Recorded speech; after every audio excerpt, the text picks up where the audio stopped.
Good morning everyone, welcome to the channel. This morning I'm going to be fitting lowering springs on the van. So as you can see, I've taken the rear bumper off, let's get it sprayed. So what we'll do first is we'll jack the rear of the van up, do the rear springs first. Make sure it's in reverse, the van's in reverse. We need some axle stands, so we'll set it up first. Okay, so starting on the rear springs, once you're happy the axle stands are safe, what we need to do is take these springs out here and the rubber cup, replace them. What we need to do is undo the 20mm bolt that goes through the bottom of the shock. Take that bolt out, get this loose, that lets the wheel drop down and that lets you take the spring out of there. Okay, so with that bolt removed from the shock here, what I've had to do is lift the van quite higher. You need quite a lot of gap underneath here, enough to pull the wheel down. Get a friend to help you push the wheel right down. That then will give you enough gap inside here to pull that spring out there.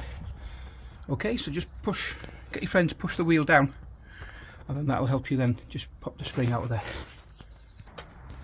Okay, little tip for you, if you haven't got a friend, what you can do is put a block of wood underneath the arch there. That plastic arch right behind that there is your wheel arch, so you're not crushing anything there. Block of wood there, block of wood on the tyre, scissor jack.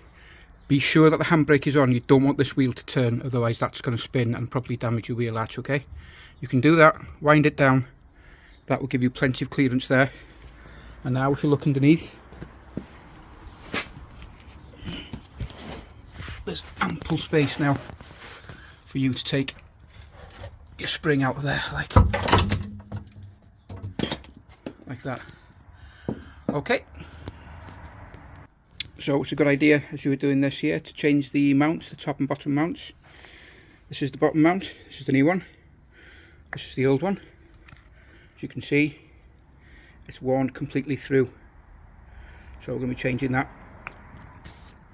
for this one and the top mount as well. Let's get the new spring ready. Okay, so this is our setup. The top mount has been used. I replaced it I think last year sometime, so I'm happy with that. So it does actually fit, if you look down there in the ring. This one here also fits, so the end of the spring fits in there, so you need to make sure that's on there, sits on there, fine there. Okay, once you've done that, it's just a case of lifting it into place then. Okay, so that's the spring in place. At the bottom, you can see on the rubber, there's a bulge in the rubber here. That bulge there needs to sit in the bulge, in the dip, in the lower arm.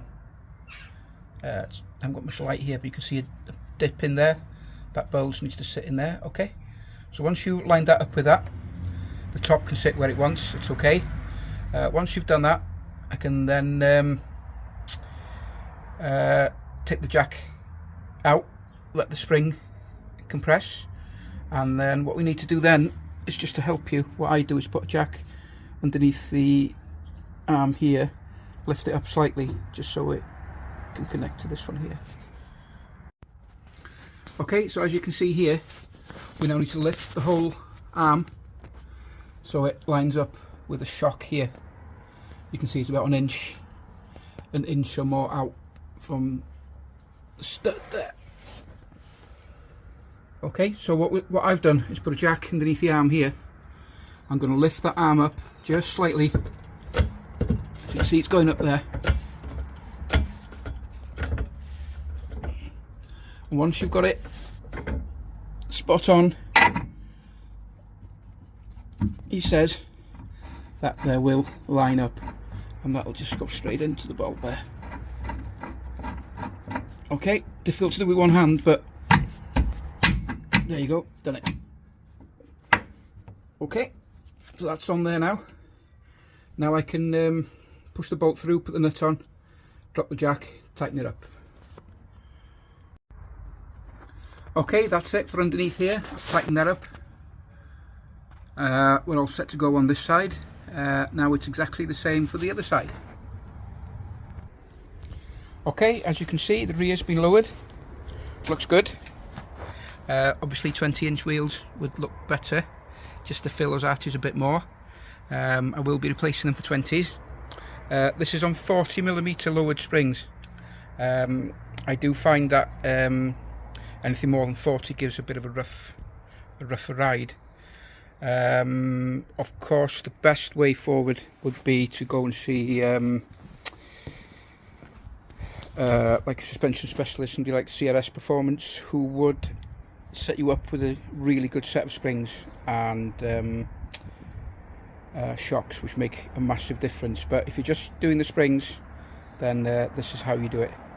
Okay, thanks for watching, and please like and subscribe if it's helpful to you. Thank you.